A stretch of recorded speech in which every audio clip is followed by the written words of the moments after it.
السلام علیکم every one, ولیشیس family, کیسے ہیں آپ سب؟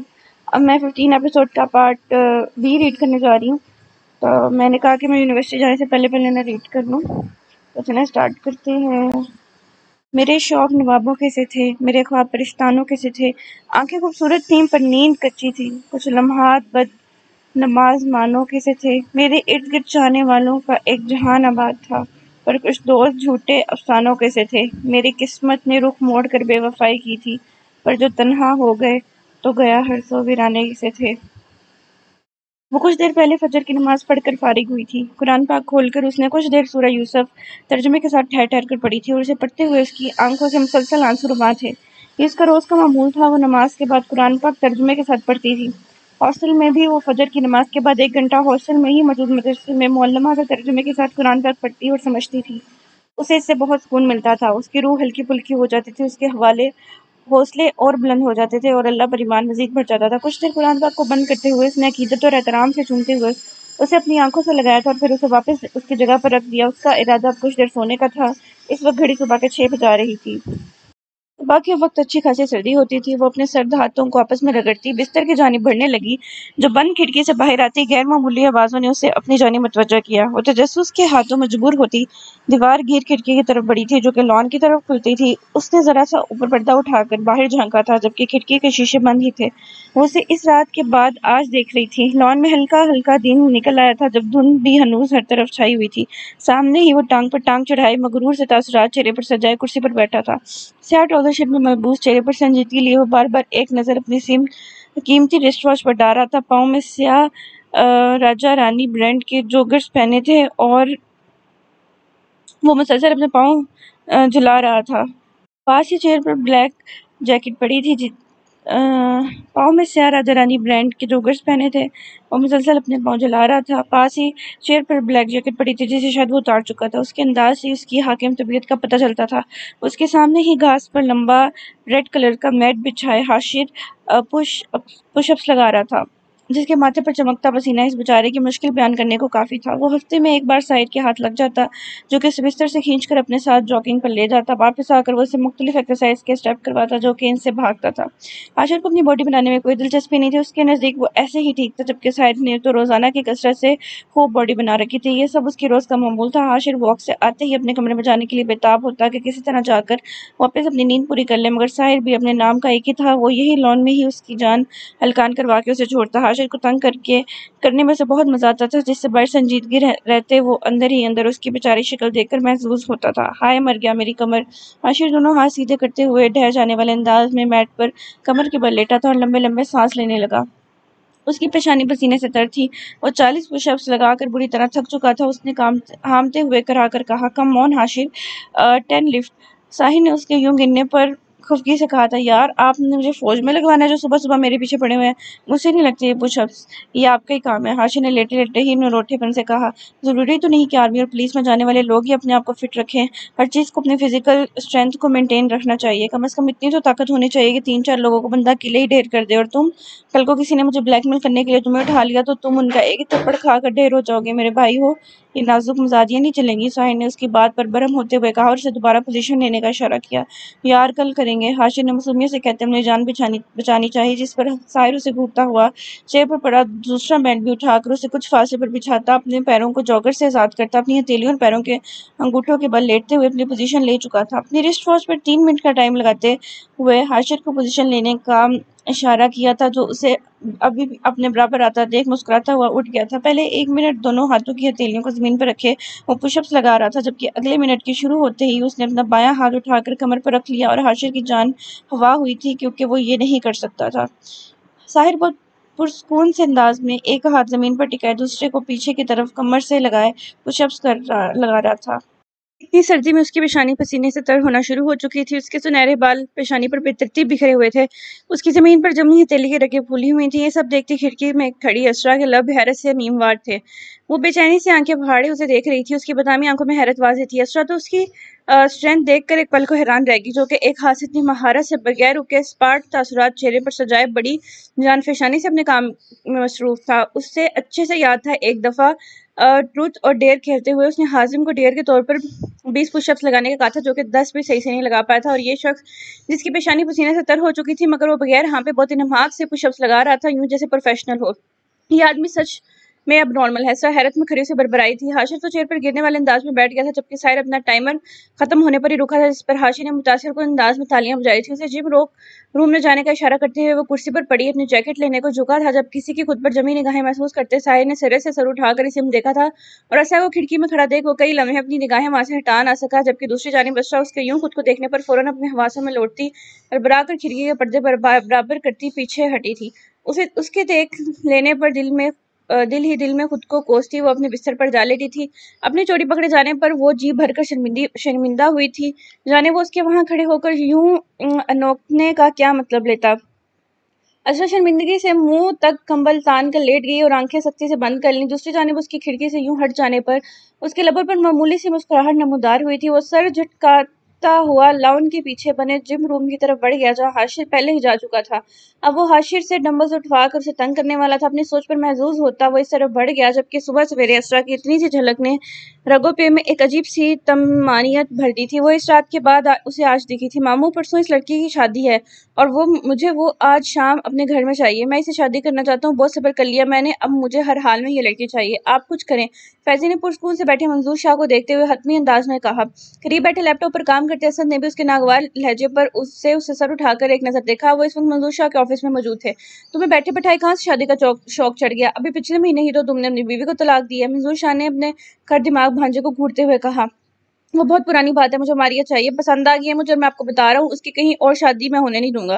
اس کے گھر والے اب سیدھی طرح سے ماننے نہیں والے، آپ اپنے طریقے سے شادی کروائیں میری۔ فیضی نے ان کی بات پر چڑھتے ہوئے سنجیدگی سے کہا، جس پر منظور شاہ خوبی بھری نگاہ اس پر ڈال کر اسد کی طرف متوجہ ہوئے تھے۔ اٹھا لا اس لڑکی کو اسد، اور کل شام کو نکاح کے سارے انتظامات مکمل ہونے چاہیے۔ منظور شاہ نے حکمیہ لہجے میں اسد کو دیکھتے ہوئے سرد سے لہجے میں کہا، جس پر فیضی کے چہرے پر شیطانی سی مسکراہٹ بکھر گئی۔ آل رائٹ سر، اسد نے مؤدب سے لہجے میں کہا، جس پر فیضی کی بانچیں کھل گئیں۔ ایک اور لڑکی کی زندگی برباد ہونے والی تھی اور کوئی پوچھنے والا ہی نہیں تھا۔ ماموں، آپ نے اب تک اس ایس ایس پی کے ہاتھ نہیں توڑے جس نے اس دن میرا منہ توڑا تھا۔ ایک مسئلے کے حل ہوتے ہی فیضی کو اپنی اس دن والی عزت افزائی یاد آئی۔ اس دن وہی جانتا تھا کہ کیسے شخص کے ہاتھوں ذلیل ہونے کے بعد بھی وہ اس کی چاپلوسی کرتا اسے صفائیاں دے رہا تھا۔ اس دن اس کی عزت پورے تھانے میں دو کوڑی کی ہو گئی تھی، کیونکہ فائق نے یہ بات سرعام بغیر ڈرے سب کو بتائی تھی، جس میں وہ اپنے ایس ایس پی کو ہیرو اور اسے بطور ویلن بتا رہا تھا۔ شٹ اپ فیضی، تم صرف اور صرف اپنی لڑکی پر دھیان دو، باقی سارے حساب کتاب مجھ پر چھوڑ دو۔ اس ایس ایس پی کو میں اپنے طریقے سے ڈیل کروں گا، فی الحال میں اسے اپنے پیچھے نہیں لگانا چاہتا۔ تم جانتے ہو اگلے مہینے ہماری کتنی اہم ڈیل ہونے والی ہے، اور میں نہیں چاہتا کہ اسے بھینک بھی پڑے۔ بہت جلد اس کا تم ایسا انتظام کروں گا کہ کسی کو کانوں کان خبر بھی نہیں ہوگی کہ اسے زمین نگل گئی یا آسمان کھا گیا، تب تک اسے برداشت کر لو۔ منظور شاہ نے بھسم کر دینے والے لہجے میں کہا، اس کے انداز میں نفرت واضح تھی۔ وہ سائر کے بارے میں ساری معلومات نکلوا چکا تھا، جس کا شاندار ریکارڈ اور مجرموں کا بھیانک انجام دیکھ ایک بار اس کی پیشانی پر پسینے سے تر ہوئی تھی۔ اس ایس ایس پی نے بڑے مجرموں کے انکاؤنٹر کیے ہیں، جس کے بارے میں سن کے ایک بار منظور شاہ بھی سوچ کر رہ گیا کہ اس کا کچا چٹا ہرگز اس کے ہاتھ نہیں لگنا چاہیے، اور اگر اس کے ہاتھ اس تک پہنچے تو وہ اسے اپنے تک پہنچنے سے پہلے اس دنیا سے رخصت کر دے گا۔ اس کا سارا دھیان اپنے مشن پر تھا، جبکہ وہ یہ نہیں جانتا تھا کہ اس ایس ایس پی اس کی سوچ سے کئی قدم آگے چل رہا ہے، جو کہ بہت جلد مستقبل میں اسے پتہ لگنے والا تھا۔ پھر میں شیروانی خرید لوں؟ منظور شاہ کے ارادے جان کر فیضی پرسکون ہو گیا تھا۔ اس نے ماحول میں چھائی سنجیدگی کو ختم کرنے کے لیے مکروہ مسکراہٹ چہرے پر سجاتے ہوئے سوالیہ انداز میں پوچھا، جس پر منظور شاہ نے سنجیدگی سے اس کی بے تابیاں دیکھی تھیں، اور اس کے بعد کمرے میں ان دونوں کے شیطانی کہکوں کی آواز گونجی تھی، جبکہ اسد ہنوز کام میں مصروف تھا۔ ہاں ہاں ہاں، دوسری شادی ایڈوانس مبارک ہو، منظور شاہ نے محظوظ ہوتے ہوئے اس کی پشت پر تھپکی دیتے ہوئے کہا، جس پر فیضی کمینگی سے ہنستا انہیں دیکھ آنکھ مارتا ان کے آفس سے باہر نکل گیا۔ کچھ دیر بعد منظور شاہ کے ہمراہ اسد بھی آفس سے باہر نکلا تھا، جن کے باہر نکلتے ہی گارڈز فوراً الرٹ ہوئے تھے، جبکہ ان کے آفس کے باہر ویٹنگ روم میں بیٹھے بے شمار لوگ آج بھی اپنی درخواستوں پر دستخط نہ ہونے کی وجہ سے مایوس ہی لوٹے تھے۔ تائی جان نے کہا ہے کہ بارات کا جوڑا میں تمہاری پسند سے لوں گا۔ خاموشی سے کھانا کھا رہا تھا جب اچانک علیشہ اس کے سامنے والی کرسی کے سیٹ کر بیٹھتے ساتھ ہی بے نیازی سے بولی۔ حازم معمول کی طرح لنچ کرنے گھر آیا تھا۔ تائی جان اسے کھانا سرو کرنے کے بعد کچن میں اس کے لیے چائے بنانے چلی گئی۔ علیشہ کے اپنے سامنے بیٹھنے اور اس کی بات پر حازم نے کچھ نوٹس نہیں لیا تھا۔ وہ ہنوز سر جھکائے کھانا کھا رہا تھا۔ میں نے کچھ کہا ہے تم سے؟ اسے اپنی بات کو ہوا میں اڑاتے دیکھ وہ کلس کر ایک لفظ پر زور دے کر بولی تھی، میرے پاس ان سے فضول چیزوں کا بالکل وقت نہیں ہے، اور ویسے بھی جو تمہاری مرضی پہن لو، کیا فرق پڑتا ہے؟ حازم نے سنجیدگی سے اسے بغیر دیکھے کہا، جس پر علیشہ ضبط کر کے رہ گئی، کیونکہ وہ اس سے یوں ہی لا تعلق بنا ہوا تھا۔ اس کی کوئی بھی بات اس پر اثر نہیں کرتی تھی۔ اگر میری جگہ تمہاری اس بدنام زمانہ اسرا سے شادی ہو رہی ہوتی تو کیا تم بھی اسے یہی جواب دیتے؟ علیشا نے ضبط سے اسے گھورتے ہوئے ناگوارے سے پوچھا۔ حازم کا پانی پیتا ہاتھ ایک پل کو ہوا میں معلق رہ گیا۔ اس نے سنجیدہ سی سرخ آنکھیں اٹھا کر علیشا کو دیکھا تھا۔ حازم کو لگا وہ اس کا مذاق اڑا رہی ہو۔ بالکل صحیح کہہ رہی ہیں علیشا، تب بھی کیا تو یہی جواب دیتا؟ کچن سے نکلتے تائی جان علیشا کی بات سن چکی تھی، جس پر حازم کی اسے یوں آنکھیں نکال کر گھورنے پر وہ اسے جھڑکتے ہوئے بولی تھی، جبکہ وہ نہیں جانتی تھی کہ ان کے یہ الفاظ جلدی پر تیل کا کام کر گئے تھے۔ حازم نے غصے سے ٹیبل پر پڑا کانچ کا جگ زور سے دیوار میں دے مارا اور اپنی جگہ سے کھڑا ہوا۔ کانچ کا جگ ایک زوردار آواز کے ساتھ دیوار سے ٹکرا کر ٹوٹا تھا۔ تائی جان نے اپنے سینے پر ہاتھ رکھتے ہوئے دہل کر اسے دیکھا تھا، جبکہ علیشا اپنی جگہ سے کھڑی ہوئی اس کے تیور دیکھ رہی تھی۔ کتنی دفعہ کہا کہ اس بے حیا کا نام مت لیا کرے میرے سامنے، آپ لوگوں کو سمجھ کیوں نہیں آتی؟ مر گئی ہے وہ تو اس پر اور اس کے ذکر پر مٹی ڈال کر دفنا دیں۔ خدا کا واسطہ آپ لوگوں کو سکون سے رہنے دیں، ورنہ یہ گھر چھوڑ کر چلے جاؤں گا۔ ضبط کے باوجود بھی اس کی آواز بہت اونچی تھی۔ تائی جان اور علیشا ایک پل کو اپنی جگہ چوڑ سی ہو کر رہ گئی۔ حازم کا لہجہ غم و غصے سے بوجھل تھا۔ اپنے کمرے سے باہر نکلتی فاطمہ نے بھی اس کی اونچی اور ناگوار آواز پر اس جانب دیکھا تھا۔ وہ وہیں اپنے کمرے کی دہلیز میں ٹھہر گئی۔ حازم اپنی بات کہتا مزید وہاں رکے بغیر ان پر ایک تسل نظر ڈالتا وہاں سے تن فن کرتا باہر نکل گیا، جبکہ تائی جان فوراً ہی چہرے پر پریشانی لیے اسے آوازیں دیتی رہ گئی، مگر نہ اس نے سنا تھا نہ وہ رکا۔ دیکھا آپ نے تائی جان کیسے گیا ہے میری بےزتی کر کے، کیسے اس کا نام لینے پر پاگل ہو رہا تھا؟ علیشا نے تائی جان کی طرف شکوہ کناہ نگاہوں سے دیکھتے ہوئے کڑ کر کہا۔ دیکھ علیشا، تجھے بھی کیا ضرورت تھی اس منحوس کا نام لینے کی؟ میں نے تجھے سمجھایا بھی تھا کہ اب اس کے دل میں اپنی جگہ بنانا تیرے ہاتھ میں ہے۔ اگر تو بار بار اسے تانے مارے گی تو وہ کبھی تیری طرف مائل نہیں ہوگا۔ پھر ہم سے گلہ مت کرنا، تائی جان نے کچھ نرمی اور سختی سے اسے سمجھاتے ہوئے کہا، جس پر علیشا ضبط کرتی سر ہلا گئی۔ فاطمہ خاموشی سے ان کے قریب سے گزر کر کچن میں جانے لگی تو تائی جان اسے دیکھتے ہی تیز آواز میں بولی تھی۔ فاطمہ خاموشی سے کچن میں چلی گئی تھی۔ تائی جان نے اسے سمجھاتے ہوئے کمرے میں جانے کا کہا تھا، جس پر وہ ڈھیلا سا منہ بناتی اپنے کمرے کی طرف بڑھ گئی اور تائی جان ملازمہ کو آواز دیتی ٹوٹا ہوا کانچ اٹھوانے لگی۔ وہ گھر میں داخل ہوا جہاں ہر طرف گہری خاموشی چھائی ہوئی تھی، جو کہ غیر متوقع سی بات تھی۔ وہ ہلکی سی حیرانی میں گھرتا گھر کے اندر داخل ہوا۔ شام کے اس وقت تو عموماً رمیسا بیگم اور حاشر لاؤنج میں ہی موجود چائے سے لطف اندوز ہوئے پائے جاتے تھے، جبکہ آج خالی لاؤنج کو دیکھ کر اسے حیرانی ہوئی تھی۔ گھر میں داخل ہوتے ہی اپنی ماں کا چہرہ نہ دیکھنے پر اس کی تھکاوٹ میں مزید اضافہ ہو گیا تھا۔ وہ صوفے پر تھکے تھکے سے انداز میں بیٹھا تھا اور سر سے کیپ اتار کے ٹیبل پر رکھی اسے آتے دیکھ ہی جنت بی بی ملازمہ ٹرے میں پانی کا گلاس اس لیے لاؤنج میں داخل ہوئی۔ اسے سلام کرتے اس نے پانی کا گلاس سائیڈ کی طرف بڑھایا تھا۔ جنت بی بی یہاں کی بہت پرانی ملازمہ تھی، جو کہ درمیانی عمر کی خاتون تھی۔ سائیڈ نے ان کے سلام کا جواب دیتے ہوئے پانی کا گلاس ٹرے سے اٹھا لیا تھا۔ آج اتنی خاموشی کیوں ہے گھر پر؟ ماں صاحب اور حاشر گھر پر نہیں ہے کیا؟ سائیڈ نے پانی کا گھونٹ بھرتے ہوئے گلاس ٹیبل پر رکھتے ہوئے عام سے لہجے میں پوچھا۔ باہر پورچ میں حاشر گاڑی بھی نہیں رک کھڑی تھی۔ جی سر، بیگم صاحب اور حاشر صاحب کچھ دیر پہلے ہی مارکیٹ گئے ہیں۔ آپ کے لیے کھانا لگاؤں یا رات میں سب کے ساتھ ہی ڈنر کریں گے؟ جنت بی بی نے اسے بتاتے ہوئے مؤدب سے لہجے میں پوچھا۔ نہیں، کھانا میں نے کھا لیا، آپ بس ایک کافی بنا دیں۔ سائیڈ نے مصروف سے لہجے میں اپنا موبائل چیک کرتے ہوئے کہا، جس پر جنت بی بی سر ہلاتے ہوئے کچن میں جا چکی تھی۔ اسے کسی ان نون نمبر سے کافی میسیجز آئے ہوئے تھے اور وہ میسیجز نہیں تھے، کسی ہونے والے ہنگامے کو ڈور رٹ میں اطلاع تھی، جسے پڑھتے اس کی پیشانی پر بے شمار بل پڑ گئے تھے، کیونکہ ہر میسج میں ایک کوڈ تھا جو کہ کسی چیز کا مخفف تھا۔ وہ ابھی ان کوڈز کو دیکھتے ہوئے جمع تفریق کر رہا تھا جب ایک جانی پہچانی سی خوشبو کے ماحول میں پھیلتے ہی بے اختیار اس نے گردن اٹھا کر بائیں جانب دیکھا تھا تو گویا اس کی نگاہیں واپس پلٹنا ہی بھول گئی۔ وہ اسے پورے ایک ہفتے بعد دیکھ رہا تھا۔ اسے سمجھ نہ آیا کہ ابھی ایک سیکنڈ پہلے وہ کیا کر رہا تھا۔ ذہن تھا کہ ہر چیز فراموش کیے بغیر پلک جھپکے اپنے سامنے نظر آتے منظر کو تکنے میں مصروف تھا، جہاں سے وہ متوازن چال چلتی اسی کے پاس آ رہی تھی۔ اسے لگا کہ کسی پرسکون سے سانس نے اسے چھوڑتے اس کی ساری تھکاوٹ اتار دی ہو۔ گہرے پرپل کلر کی ڈریس میں ملبوس دوپٹے کو لاپرواہی سے سر پر اوڑے لمبے سیاہ گھنگریالے بالوں کا ڈھیلا سا جوڑا بنائے وہ اپنی لمبی گھنی پلکوں کو بار بار جھپکتی جیسے اس کی یوں تکنے سے خائف ہو رہی تھی۔ اس کے بے داغ چہرے میں گلابیاں گھلی ہوئی تھی، بادامی آنکھیں سنجیدہ سی بے حد خوبصورت لگ رہی تھی۔ اسے سادگی میں ڈوبتے حسن میں ایک ایسے ہی دل فریبی سی تھی۔ ایکسکیوز می، گھورنا بند کریں۔ وہ اس کی مسلسل خود کو یوں تکنے پر بظاہر آہستہ آواز میں مگر دانت پیس کر خفکی سے بولی تھی۔ وہ اس سے کافی فاصلے پر دوسرے صوفے کے پاس رک گئی تھی، جبکہ کچن سے نکلنے سے یہاں تک آنے اس شخص کی نظریں اسے یوں محو ہو کر خود کو دیکھنے پر اسرا ہی جانتی تھی کہ اس نے کیسے ضبط کیا۔ انہیں دل تو کر رہا تھا کہ اس کی آنکھیں نکال دے۔ اسے اس کا خود کو یوں دیکھنا مشتعل کر گیا تھا، جبکہ وہ خود کو کام ڈاؤن رکھ کر اس سے بات کرنا چاہتی تھی۔ دوسری طرف ساحر اس کے درشت لہجے پر واپس باتوں میں لوٹا تھا۔ اپنی بے خودی پر وہ خود کو کوس کر رہ گیا۔ اس نے بے اختیار سی اپنی دل کو 3-4 گالیوں سے نوازا تھا، جو اسے پہلے پوائنٹ پر ہی آؤٹ کروانے کے در پر تھا۔ وہ اسرا کے لہجے میں موجود ضبط کو بخوبی محسوس کر سکتا تھا، جبکہ ایک پل میں اپنے چہرے کے تاثرات بدلتے وہ حیرانی سے اسے دیکھنے لگا۔ تم مجھے کہہ رہی ہو میں تمہیں گھوروں گا؟ اتنے برے دن نہیں ابھی میرے؟ سائن نے اپنے سینے پر انگلی رکھتے ہوئے اس انداز میں چہرے پر سنجیدگی اور ناگواری طاری کرتے پوچھا کہ ایک پل کو تو اسرا کو بھی لگا کہ وہ غلط ہے۔ اس نے اس الزام پر لگایا ہوا، جبکہ اگلے ہی پل سنبھلتے ہوئے وہ اس ایس ایس پی کی ایکٹنگ پر حیران ہوئے بغیر رہ نہیں سکی۔ مگر ابھی آپ کو دیکھ کر تو لگ رہا ہے کہ آپ کے برے دن شروع ہو چکے ہیں۔ اسرا نے صاف اس کی دیر پہلے خود کو بغیر پل کے چپک کر دیکھنے پر چوٹ کرتے ہوئے کہا، یہ بھی اسرار عالم تھی جس کسی کا ادھار رکھنا تو اس نے سیکھا ہی نہیں تھا۔ ساحر نے متاثر کن نگاہوں سے اس کی جانب دیکھا تھا جو کہ اس سے اپنی ٹکر کی ملی تھی۔ سب سے زیادہ اس کی بے خوف نگاہیں اسے اپنی جانب متوجہ کرتی تھیں۔ میں اپنے برے دنوں کو اچھے دنوں میں بدلنا خوب جانتا ہوں۔ اسرا کی بات کے جواب میں وہ کسی بازیگر کی طرح ہلکا سا مسکراتا ہوا گویا ہوا تھا، جبکہ لہجہ انتہائی پراسرار سے تھا۔ اسرا اس کی بات کا مطلب اور اس کے لہجے کی گہرائی سمجھ نہ سکی۔ مجھے آپ کے اچھے برے دنوں کی اس سے کوئی لینا دینا نہیں ہے، میں صرف آپ سے ایک بات کہنے کے لیے یہاں موجود ہوں۔ اسرا نے اس کی بات پر سر جھٹکتے ہوئے بمشکل اپنی ہی بات بولی تھی، ورنہ یہ شخص تو توبہ تھا، اپنی عجیب و غریب باتوں گہرے لہجوں سے اس کا دھیان بھٹکا دیتا تھا۔ اسرا اس بحث کو یہیں ختم کرتے ہوئے اپنے مطلب کی بات پر آئی۔ ساحر نے اس کے بعد سے سوالیہ نظروں سے اس کی جانب دیکھا تھا۔ میں جانتی ہوں کہ جب کوئی زبردستی ہمارے سر پر مسلط کر دیا جائے تو وہ انسان ہمیں کتنا برا لگتا ہے، بالکل ایسے ہی میں بھی آپ کو بری لگتی ہوں کہ زبردستی جو آپ کے سر پر مسلط کر دی گئی ہوں۔ آپ کے نہ چاہنے ہونے کے باوجود آپ کے گھر پر رہ رہی ہوں، مگر میرے پاس چوائس کا آپشن نہیں تھا، ورنہ آپ جیسے شخص کی اس محل میں رہنے سے زیادہ کسی جھونپڑی میں رہنا گوارا کرتی۔ خیر، اب چونکہ میرے برے دن چل رہے ہیں تو مجھے نہ چاہتے ہوئے اس ناپسندیدہ سچویشن میں گزارا کرنا پڑ رہا ہے۔ آپ چاہیں تو مجھے یہاں برداشت کر لیں یا پھر کہیں اور بھیج دیں، مجھے کوئی فرق نہیں پڑتا، لیکن بہت جلد جب میں اپنی اس مصیبت سے نکل آؤں گی تو آپ کے سارے احسان سود سمیت اتار دوں گی۔ یہ اسرار عالم کا وعدہ ہے آپ سے، کیونکہ کسی کا ادھار رکھنے کی عادت نہیں ہے مجھے۔ اسرا نے بہت سوچ سمجھ کر کہا تھا، کافی دنوں سے یہ سب اس کے دل پر بوجھ تھا جسے آج وہ کہے بغیر نہیں رہ سکی تھی۔ وہ پہلے ہی دن اپنے یہاں موجود ہونے پر اس کا ناگواری ایکشن دیکھ شدید احساس ندامت میں مبتلا ہوئی تھی۔ وہ اس سے یہ سب اسی دن کہہ دیتی اگر قسمت اسے موقع دیتی۔ وہ سارا دن اپنے کمرے میں بند رہتی تھی تاکہ اس سے ہرگز سامنا نہ ہو، کیونکہ اپنے یہاں موجودگی پر جو ناپسندگی اس کے اپنے پہلے ہی دن اس کی آنکھوں میں دیکھی تھی وہ دوبارہ نہیں دیکھنا چاہتی تھی، مگر اب وہ سوچ چکی تھی کہ یوں ڈر کر چھپ کر نہیں رہے گی۔ اسی لیے آج موقع ملتے ہی اس نے خود سے بات کرنے کے لیے خود کو مشکل ہی آمادہ کیا تھا۔ ملازمہ اسے کمرے میں ہی لنچ دے جاتی تھی، جس کے برتن لینے آج وہ کمرے میں نہیں آئی تھی، اس لیے اسرا گھر میں غیر معمولی خاموشی کو محسوس کرتے ہوئے خود سے برتن لیے باہر آئی تھی۔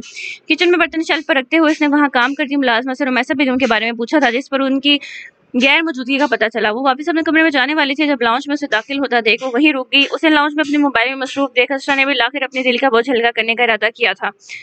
اس کی اتنی سنجیدگی سے کئی باتوں پر وہ ہولے سے مسکرایا تھا، اس کے لیے ہر بات کا انا کا مسئلہ کیوں بن جاتی تھی، کیونکہ وہ ہمیشہ اپنی ناک اونچی رکھنا چاہتی تھی۔ قسمت اس کے ساتھ جتنا مرضی برا کر دے، مگر یہ لڑکی ہر حال میں سر اٹھا کر جینا چاہتی تھی، جو کہ صرف بہادر لوگوں کا ہی کام تھا۔ وہ کہیں نہ کہیں اس کی اس عادت سے بہت محظوظ ہوا تھا۔ پہلی بات، تمہارا یہاں رہنا مجھے اتنا بھی برا نہیں لگتا جتنا تم سوچ کر بیٹھی ہو۔ دوسری بات، تم میرے سر پر تو ہرگز مسلط نہیں ہو، دیکھو نا کتنا فاصلہ ہے ہمارے درمیان۔ وہ اپنی جگہ سے کھڑے ہوتے ہوئے کچھ سنجیدگی کچھ مایوسی سے کہہ رہا تھا، جبکہ اسرا کو اس کی دوسری بات کا مطلب کئی تئی سمجھ نہیں آیا تھا۔ اسے ناسمجھی والی نظروں سے اسے دیکھا، جانے کیوں آج اس کا انداز و لہجہ بدلا سا تھا۔ اب تو تمہارا یہاں سے جانا ناممکن ہے، تم یہاں آئی اپنی مرضی سے تھی پر یہاں سے جاؤ گی میری مرضی سے۔ پاکٹس میں ہاتھ ڈالے 2 قدم اس کی جانب اٹھاتا وہ سنسناتے سے لہجے میں بولا تھا۔ سنہری آنکھوں میں عجیب سی چمک نمایاں تھی۔ اسرا نے اس کی بات سے لاپرواہی سے سر جھٹکا تھا، یوں جیسے اس کی بات کو ہوا میں اڑایا ہو۔ بھلا وہ کسی کے قابو میں آنے والی تھی جو یہ شخص فضول کی خوش فہمیاں پالے بیٹھا تھا؟ اسے یوں سر جھٹکتے دیکھ وہ مبہم سا اس کی حرکت سے محظوظ ہوا مسکرایا تھا، اور اسی لمحے اس کی تھوڑی میں پڑتا خم نمودار ہوا تھا، جو کہ اسرا کی پوری توجہ اپنی جانب مبذول کروا گیا۔ ایک پل کو وہ اس کے دل چھو لینے والی مسکراہٹ سے نگاہیں نہ ہٹا سکی، جبکہ اگلے ہی لمحے اس کی نگاہیں اپنے چہرے پر محسوس کرتے وہ خفت کے مارے فوراً نظریں پھیر گئی۔ کچھ سود سمیت احسان اتارنے کی بات کری تھی تم، رائٹ؟ اسے اپنی نظروں کے حسان میں لیتے ہوئے اسی بات کی کنفرم کرتے ہوئے گویا ہوا تھا، جس پر اسرا نے سوالی نگاہوں سے اس کی جانب دیکھا۔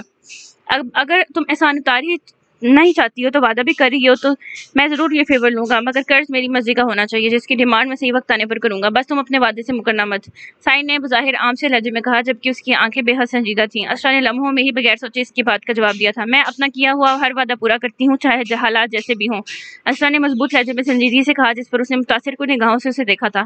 کاش اسرا جان لیتی کہ وہ مستقبل میں اس سے کیا مانگنے والا ہے، اگر اسے ذرا سا بھی علم ہوتا تو وہ کبھی حامی نہ بھرتی۔ لیٹس سی، چیلنجنگ سے انداز میں کہتا ہوا شانے چکاتا ہوا جنت بی بی کی طرف متوجہ ہوا، جو کہ کافی کے لیے لاؤنج میں داخل ہوئی تھی۔ ٹرے سے کافی کا مگ اٹھا کر وہ وہاں رکا نہیں تھا، جبکہ سیڑھیاں چڑھتا اپنے کمرے کی جانب بڑھ گیا تھا۔ اسرا نے غیر ارادی طور پر پلٹ کر اوپر جاتے ساحر کو دیکھا، جو کہ اس یونیفارم میں بے حد وجیح لگ رہا تھا۔ اس کی شخصیت میں موجود ٹھہراؤ میں ایسی کشش تھی کہ سامنے والا متاثر کیے بغیر نہ رہ سکے۔ لمحوں میں اس کے دل نے اس کی پشت کو دیکھتے ہوئے اسے سرگوشی کی تھی۔ وہ بے حد ہینڈسم تھا مگر بے ایمان تھا، اور اسے خوبصورت چہرے نہیں خوبصورت کردار اپنی جانب متوجہ کرتے تھے۔ کہیں نہ کہیں اس کی رہائی سے منسلک تھی، جو کہ جانے کب ممکن ہو پانی تھی۔ ایک سرد سی سانس فضا کے سپرد کرتی اپنی نگاہیں پھیر گئی، یہ سب ایک غیر ارادی عمل تھا۔ آپ کافی پیئیں گی اسرا بیٹا؟ جنت بی بی نے اسے اپنے کمرے کی جانب جاتے دیکھا تو نرمی سے پوچھنے لگی۔ نمیسا بیگم نے خاص طور پر اب سب ملازموں کو اسرا کا خیال رکھنے کو کہا تھا، اس لیے ان کی غیر موجودگی میں جنت بی بی نے پوچھنا اپنا فرض سمجھا۔ نہیں شکریہ، اسرا نرمی سے انکار کرتی اپنے کمرے کی جانب بڑھ گئی۔ اسرا کمرے میں آتے ہی دروازہ بند کر کے سائڈ ٹیبل پر اونھی پڑی بک کھول کر پڑھنے لگی۔ رافع تو اس دن کے بعد واپس آیا نہیں تھا، بس ایک دو بار اس نے فون پر بات ہوئی تھی جو کہ اسے رافع نے ہی لے کر دیا تھا۔ اس نے اسے اسمارٹ فون حاشر کے ذریعے بھیجا تھا جس میں رافع کا ہی نمبر فیڈ تھا۔ اس نے اسے کسی کو بھی فون کرنے سے سختی سے منع کیا تھا، جبکہ خود وہ جب فری ہوتا تو اس کی خیریت پوچھنے کے لیے کال ملا لیتا۔ وہ اپنے کمرے سے بہت کم باہر نکلتی تھی۔ رمیسا بیگم خود سے اس کے کمرے میں آ جاتی اور کافی دیر اس کے پاس بیٹھی باتیں کرتی رہتی، جبکہ حاشر آفس میں آ کر کھانے کے بعد جب بھی چائے پیتا ملازمہ کو کہہ کر اسے بلواتا تھا۔ اسرا کو اس بندے کی بالکل سمجھ نہیں آتی تھی جو اسے ایسے مذاق کرتا تھا جیسے وہ برسوں سے اسے جانتا ہو، ایسے اسے اپنے قصے سناتا جیسے وہ صدیوں سے اس گھر میں رہ رہی ہو۔ حاشر کے انداز میں کبھی اس کے لیے اجنبیت ہی نہیں، اسے تو جیسے باتیں کرنے کے لیے کوئی شخص میسر آ گیا تھا۔ وہ رمیسا بیگم اور حاشر شام کو اکٹھے لاؤنج میں چائے پیتے تھے۔ اسرا نہ چاہنے کے باوجود بھی ان مخلص لوگوں کا دل نہیں توڑ سکتی تھی، اس لیے چاروں ناچار ان کے بلانے پر ان سے آنا پڑا۔ اکثر حاشر کی خوش مزاجی اور سویٹ نیچر کو دیکھ کر اسے لگتا تھا یہ شخص قطعی سرگل ایس ایس پی کا بھائی نہیں ہو سکتا، مگر ان کے گھر میں تو ہر چیز ہی غیر متوقع تھی۔ وہ کمرے میں داخل ہوا تو اس اندھیرے میں ڈوبے ویران کمرے میں داخل ہونے کو اس کا دل نہیں چاہا۔ اسے وحشت سی ہوئی تھی، ابھی صرف 2 ہی دن تو ہوئے تھے ان دونوں کو بغیر یہ کمرہ اسے یوں لگتا تھا جیسے صدیوں سے یہاں کوئی آگر نہ بسا۔ وہ تھکے تھکے سے قدم اٹھا کر اندر داخل ہوا تھا، اس نے لائٹ نہیں آن کی تھی۔ یہ سب اس کی اپنی غلطیوں کی سزا تھی جو کہ اس کی زندگی ویران کر گئی تھی، ہر طرف اندھیرا بکھیر گئی تھی۔ وہ اپنا کوٹ ایک طرف پھینکتا صوفے پر تھکے تھکے سے انداز میں بیٹھا تھا۔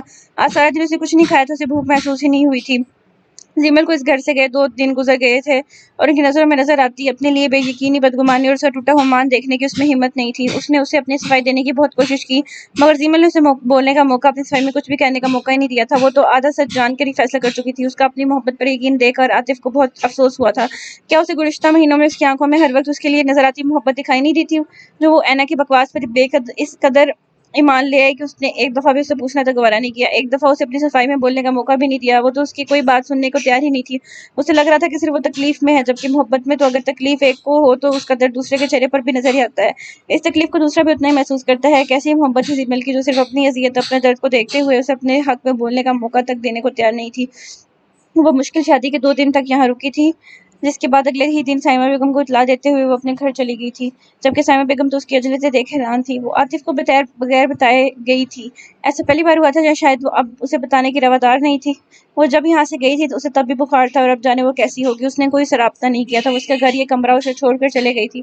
عاطف اپنے دل کے لاکھ کہنے پر بھی اسے کال نہیں کر رہا تھا، یا شاید وہ اسے وقت دے رہا تھا کہ اس کا غصہ ٹھنڈا ہو جائے وہ تب بھی اس سے بات کرے، مگر ان سب میں نقصان دونوں طرف سے ہی برابر ہو رہا تھا۔ عاطف نے اسے وقتی طور پر اس کے حال پر چھوڑ دیا تھا کیونکہ وہ اپنا گھر خراب نہیں کرنا چاہتا تھا، وہ سمجھداری سے اس معاملے کو ہینڈل کرنا چاہتا تھا کیونکہ حنان اور زیمل کے بغیر اس کی زندگی بالکل ویران تھی، بے رونق تھی، جس کا اسے ان دنوں میں ہی شدت سے احساس ہو گیا تھا۔ تھکاوٹ کے باعث اس نے اپنی بوجھل آنکھیں بند کی تھیں تو ذہن کی اسکرین پر زیمل کا خوبصورت سا عکس لہرایا تھا۔ اسے پتہ نہیں چلا کہ وہ کب اس کے بارے میں سوچتا وہی صوفے پر غیر آرام دہ حالت میں سو گیا ہو۔ میرے خیالوں گمانوں کو اب سچ کر دے، میرے خوابوں سے باہر حقیقت میں مل۔ کمرے میں داخل ہوتی رمیسا بیگم نے سب سے پہلے لائٹ آن کی۔ انہیں اس اندھیرے میں ڈوبے ہوئے کمرے سے وحشت ہوئی تھی۔ ان کی لائٹ آن کرتے ہی پورا کمرہ تیز روشنی میں نہا گیا۔ ان کے لائٹ آن کرتے بستر پر لیٹے وجود نے اپنی آنکھوں پر ہاتھ رکھے تھے، پیشانی پر ناگواری کی کئی لکیریں نمودار ہوئی تھیں۔ اس نے جیسے ہی ہلکی سی آنکھیں کھول کر دیکھا تو رمیسا بیگم کو اپنے پاس آتے دیکھ وہ آنکھوں سے ہاتھ ہٹا گئی۔ اٹھ کر بیٹھو زیمل، یہ کیا حالت بنا رکھی ہے تم نے اپنی؟ جب سے آئی ہو اپنے کمرے میں بند ہو رہی ہے لائٹ آف کر کے سونے کی عادت تمہیں کب سے پڑ گئی؟ تمہیں تو اندھیرے سے ڈر لگتا تھا نا؟ رمیسا بیگم نے اس کے اترے ہوئے چہرے اور اس کے اب تک کل والے شکن زدہ کپڑوں میں ملبوس دیکھ جھڑکتے ہوئے کہا۔ اپنے ہاتھ میں تھامی چھوٹی ٹرے کو ایک سائڈ پر رکھتے ہوئے انہوں نے پہلے گلاس میں پانی ڈالتے ہوئے اسے سائڈ ٹیبل کی دراز سے میڈیسن نکالی۔ اب ڈر نہیں لگتا مما؟ یہاں تو لوگوں کی زندگیوں میں اندھیرا ہو جاتا ہے، میں نے تو پھر صرف کمرے میں ہی اندھیرا کر رکھا ہے۔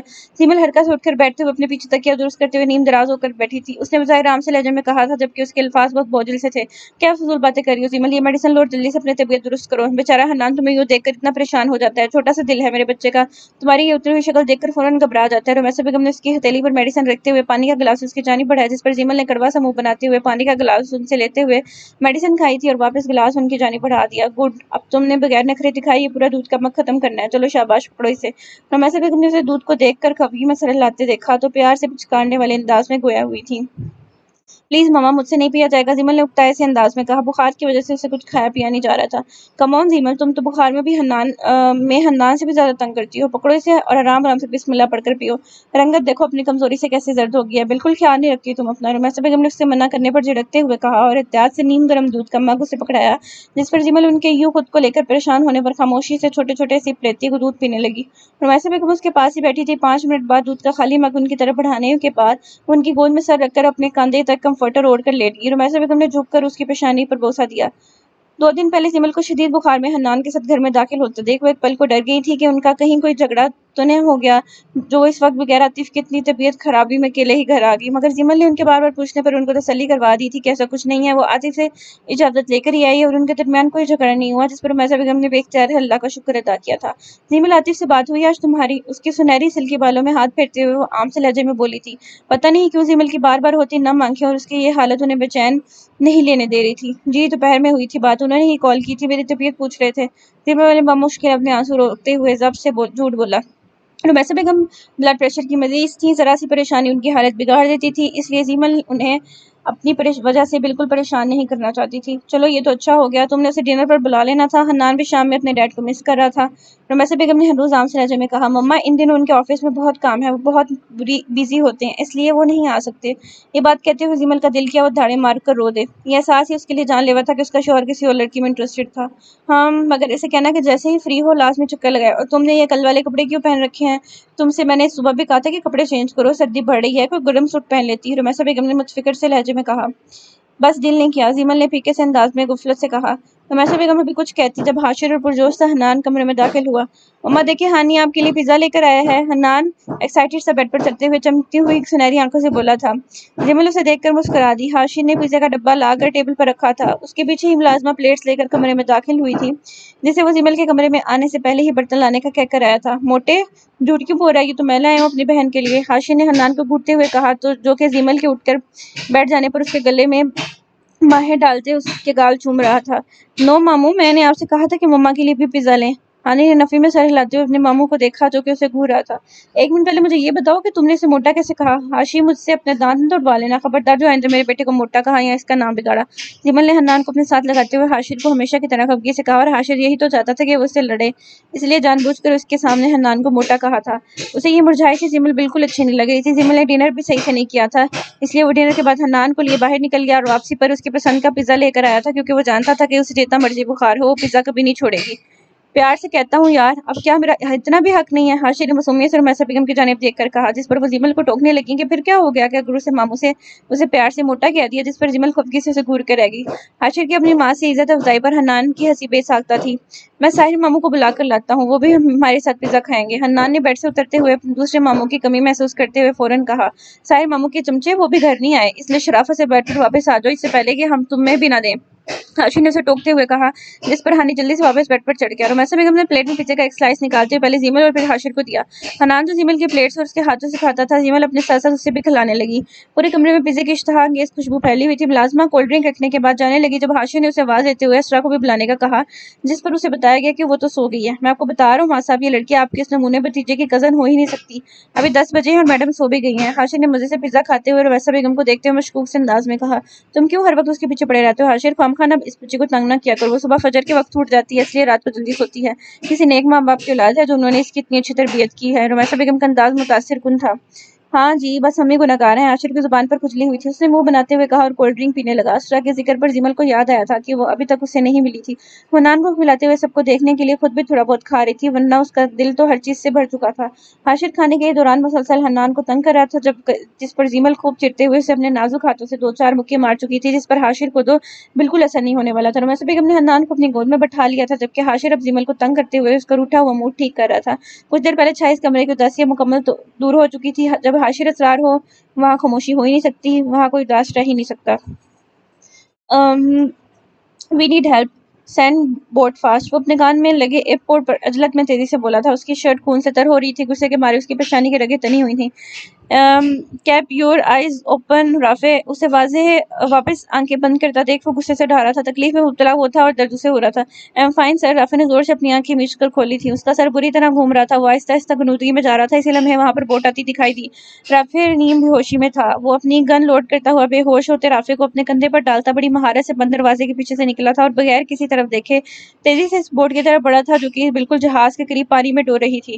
وہاں موجود دو لڑکوں نے فوراً آگے بڑھ کر اس زخمی آفیسر کو بوٹ میں ڈالا تھا۔ وہ جب رافع کو بوٹ میں ڈال رہا تھا تب اسی وقت پیچھے سے ایک آدمی نے آدھا دروازے کے پیچھے چھپتے ہوئے اس کے سر کا نشانہ لیا تھا۔ وہ آدمی فائر کرنے والا تھا جب ساحر بجلی کی تیزی سے واپس پلٹا تھا اور اس کے گن تھامے ہاتھ پر فائر کیا، جس سے گولی سیدھا اس کے ہاتھ کے پشت پر لگی اور گن اس کے ہاتھ سے چھوٹ کر زمین پر گری۔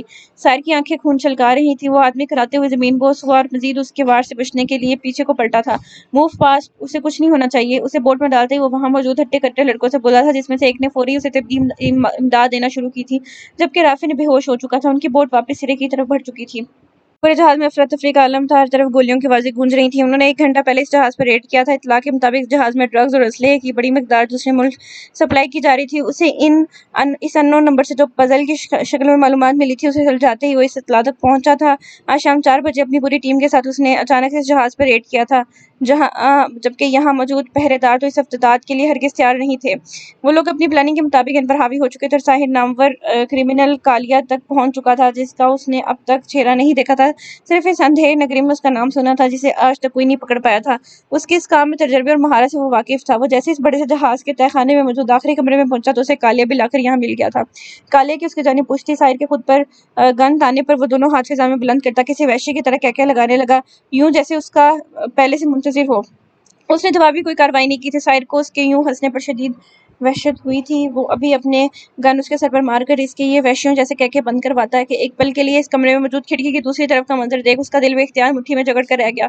دوسری جانب 3 آدمیوں کو رافع پر حاوی دیکھ ساحر خود کو روک نہیں پایا۔ وہ ہر چیز فراموش کیے اس کی جانب بھاگا تھا، جبکہ جانے سے پہلے ایک زوردار ٹانگ اس کی کمر میں رسید کرتے اسے منہ کے بل گراتا وہ کھڑکی کود کر دوسرے کمرے میں پہنچا تھا اور اپنے ہاتھ میں تھامے لوڈڈ گن سے بغیر گنے فائر کرتے ہوئے اس نے ان کے ہاتھ اور ٹانگیں گولیوں سے چھلنی کر دی۔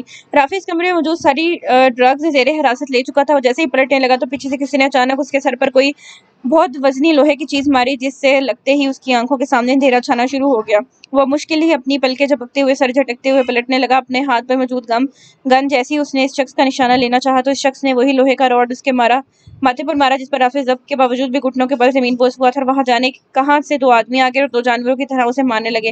فائق کو کچھ دیر پہلے ہی رافع نے اس کمرے سے باہر بھیجا تھا، اس لیے اسے اکیلا دیکھ وہ اس پر ٹل پڑے تھے۔ رافع اتنا کمزور ہرگز نہیں تھا کہ 3-4 آدمیوں کا مقابلہ نہ کر سکے، مگر اس آدمی نے جو پہلا وار اس کے سر کے پچھلے حصے پر کیا وہ اس کے حواس جھنجھوڑ کر رہ گیا۔ ان 3 آدمیوں کے گرتے ہی ساحر پریشانی سے رافع کی جانب بھرا اور اس کے زخموں کو دیکھتے ہوئے اس کا دل کیا کہ اس پورے جہاز کو آگ لگا دے۔ رافع کا خون اس کے دل پر گر رہا تھا۔ اس نے فوراً وہاں دوسری بوٹ منگواتے ہوئے رافع کو ریسکیو کروایا تھا۔ رافع کو ٹریٹمنٹ کے لیے بھیجنے کے بعد وہ وہاں اس تہہ خانے کی طرف بڑھا تھا جو کہ اب خالی پڑا تھا۔ کالیہ اس کے ہاتھوں سے نکل گیا تھا۔ ساحر نے ضبط کے باوجود وہاں موجود کرسیوں کو ٹانگ مارتے ہوئے اپنا غصہ نکالا تھا، جبکہ اسے اس کھڑکی پر ایک ہرے رنگ کی چٹ نظر آئی تھی جس نے بے اختیار ہی اس کی توجہ اپنی جانب مبذول کروائی۔ It's your bad day S S P, smiley emoji کے ساتھ لکھے پیغام کو اس نے خون آشام نگاہوں سے گھورا تھا اور باہر کی طرف جانب بڑھا جہاں اب گولیوں کی آواز تھم چکی تھی، بھگدڑ رک چکی تھی۔ سر، سچویشن از ان کنٹرول، ساری ڈرگز اور اسلحہ ہمارے قبضے میں ہے۔ اس جہاز میں موجود آدمیوں کو ہم گرفتار کر چکے ہیں، جبکہ کچھ پانی میں کود کر فرار ہو چکے ہیں، اور سب سے بڑی خبر یہ ہے کہ ان کا سربراہ کالیہ بھی پانی میں کود کر فرار ہو گیا ہے۔ ہمارے آدمیوں نے اس کا پیچھا کرنے کی کوشش کی مگر وہ نہ جانے کہاں غائب ہو گیا۔ ہماری ٹیم کے کافی ممبرز کو چوٹیں بھی آئی ہیں اور انسپکٹر حامد کے بازو پر گولی بھی لگی ہے۔ انسپکٹر فائق نے حیرانی سے اس کے سینے سے خون میں تر شرٹ کو دیکھتے ہوئے اسے صورتحال سے آگاہ کیا۔ انسپکٹر حامد کو فوراً ٹریٹمنٹ کے لیے بھیجیں اور مزید ان آدمیوں میں سے ایک بھی فرار نہیں ہونا چاہیے۔ میں اب آپ سے پولیس اسٹیشن میں ملوں گا۔ جہاز کے سرے سے پر رکتے ہی وہ اسے مزید ہدایت دیتا ہوں۔ اسے پلٹنے لگا جب فائق نے مجھ فکری سے اسے دوبارہ پکارا۔ سر، آپ تو ٹھیک ہیں؟ یہ خون؟ انسپکٹر فائق نے پریشانی سے پوچھا۔ Am fine Faiq, don't worry, سنجیدگی سے کہتا وہ اس کی تسلی کروا کر وہاں سے نکل گیا، جبکہ پولیس کی وینز وہاں پہنچ چکی تھی جس میں اب گرفتار ہوتے ہوئے مجرموں کو پولیس اسٹیشن لے جایا جا رہا تھا۔ ایمبولینس بھی وہاں پہنچ چکی تھی جس میں زخمیوں کو لے جایا جا رہا تھا۔ ہر طرف لوگوں کا کافی ہجوم تھا۔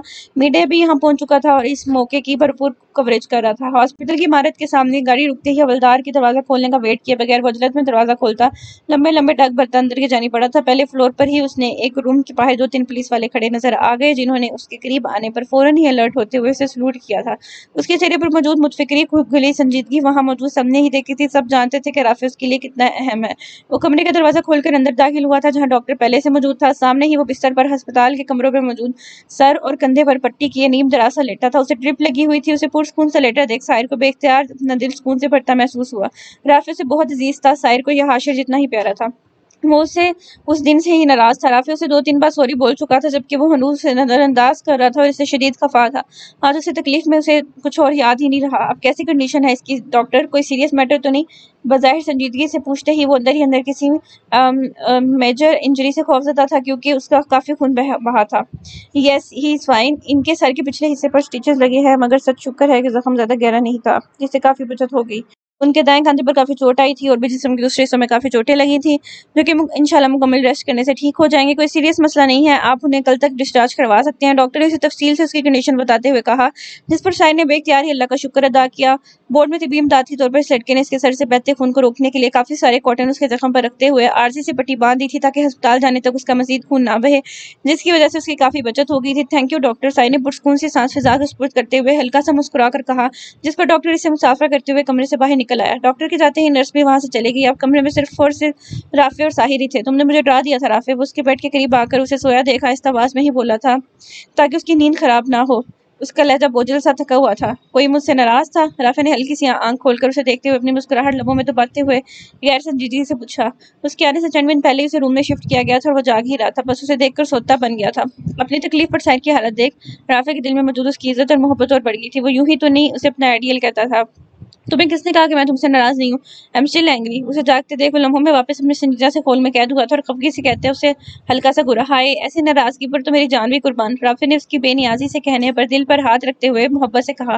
ایک تو ساحر کے معاملے میں وہ بہت کم ہی سیریس ہوتا تھا، آج اس کے خود کی یوں پرواہ کرنے پر رافع کا دل خوشی سے جھوم اٹھا تھا۔